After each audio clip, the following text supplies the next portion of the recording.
Jamie Nissart, on va se faire le débrief de ce Marseille OGC Nice. Et tout d'abord, déjà, je tiens à remercier tous ceux qui ont suivi le live comment que j'ai fait de ce match. En tout cas, on a été assez nombreux par rapport au premier. Donc vraiment, ça s'est passé vraiment de la meilleure des façons. On a beaucoup échangé, beaucoup partagé, et c'était vraiment un plaisir d'essayer de vous retranscrire le match pour ceux qui n'arrivent pas à le voir.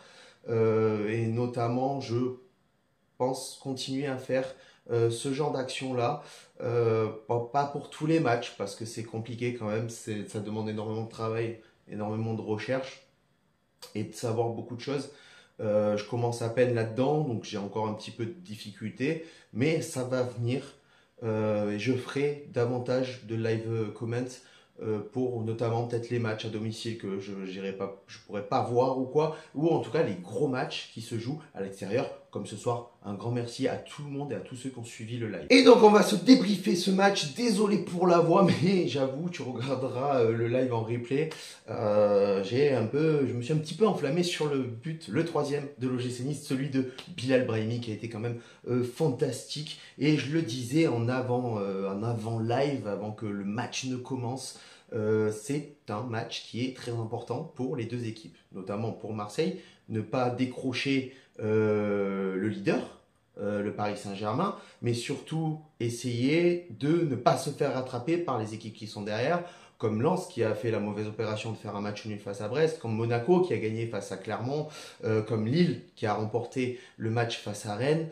Et pourquoi c'était très important pour nous? Tout simplement pour niveau comptable, passer 8e au niveau du classement, essayer de rattraper petit à petit Lorient, Rennes, Lille, passer devant Lyon, et notamment pour confirmer aussi cette dynamique que l'on a, cette nouvelle mentalité, cette nouvelle envie de jouer, que les joueurs se fassent plaisir, de faire plaisir aux supporters et de représenter le club dans toute la France, et surtout de continuer sur cette dynamique où on bat les gros. Lille, Lens, Marseille, ceux qui font mal à toutes les équipes de Ligue 1 actuellement, qui sont très très bonnes.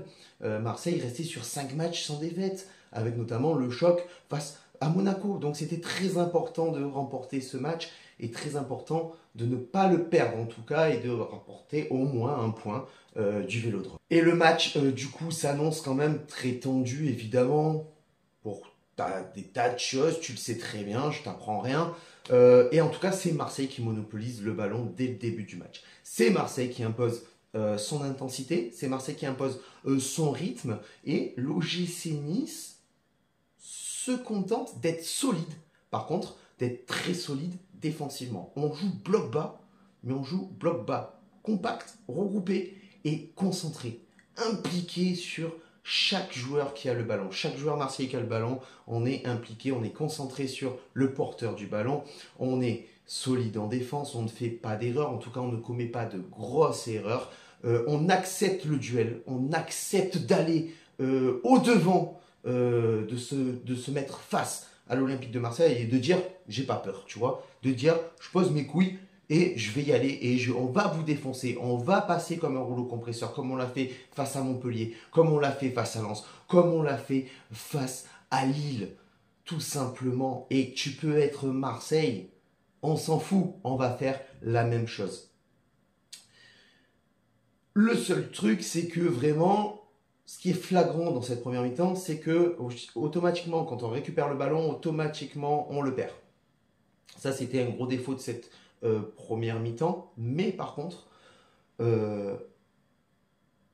on arrive à se stabiliser à un moment donné au niveau du jeu. On arrive à se stabiliser, à récupérer un peu plus les ballons. Et on est patient. On est patient, on est concentré, on est impliqué, on a envie de faire bien les choses, de proposer du jeu, de se créer des occasions, et on va chercher et on va tenter notre chance. Tout simplement, on va dire que pour une fois, on tente de frapper de loin.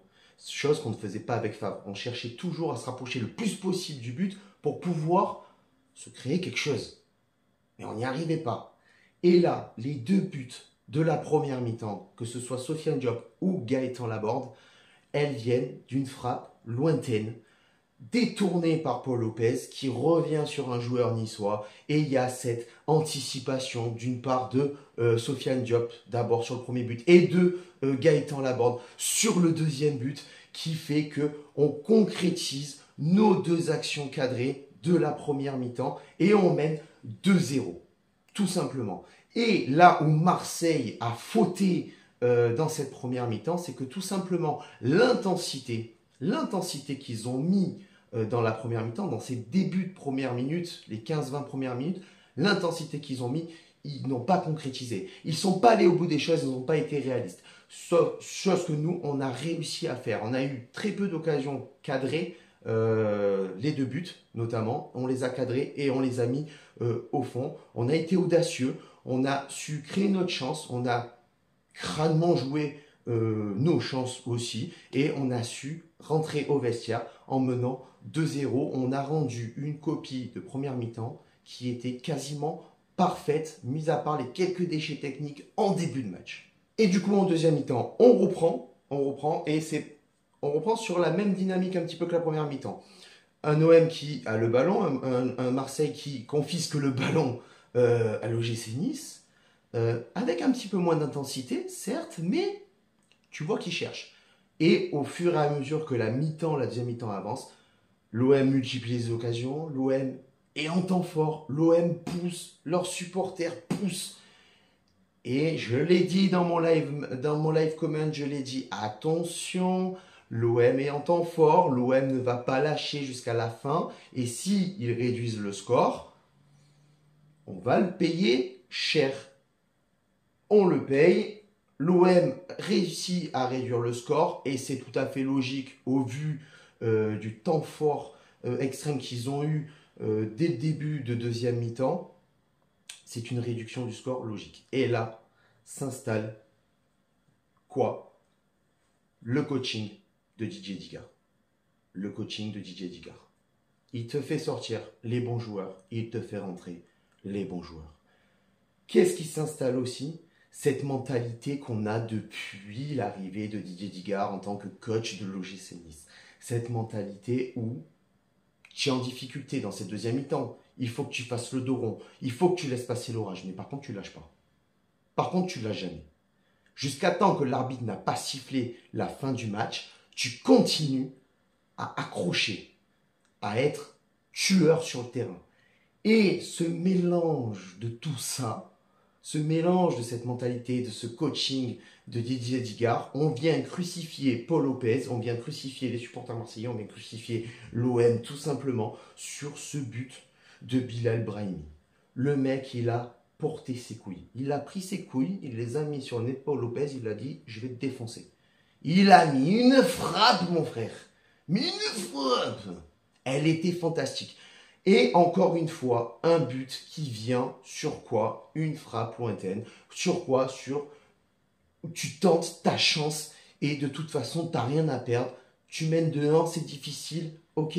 Mais tu prends la décision de prendre tes responsabilités. Tu prends la décision d'y aller. De toute façon, il avait d'autres solutions. Il a senti le coup. Il y est allé, hein, comme les deux premiers buts, avec de l'anticipation, de la fougue, de la hargne. Et tu viens tuer le match. Au 3-1 de Bilal Brahimi, le match, il est tué, il est terminé. Alors l'OM pousse, mais certes, derrière, encore une fois, l'OGC Nice, défensivement, reste solide. Défensivement, t'as rien à dire. Dante Todibo, complémentaire, solide. Le papa, il a bientôt 40 ans, il lâchera pas l'affaire. Todibo est en train de suivre ses traces. Lotomba a été pour moi de très très haut niveau avec de l'intensité, de l'agressivité. Manque encore un peu d'apport offensif plus soutenu, tu vois. Mais il y va. Même Bard, même si techniquement le garçon c'est pas ouf. Mais par contre, au niveau mentalité, il a totalement changé.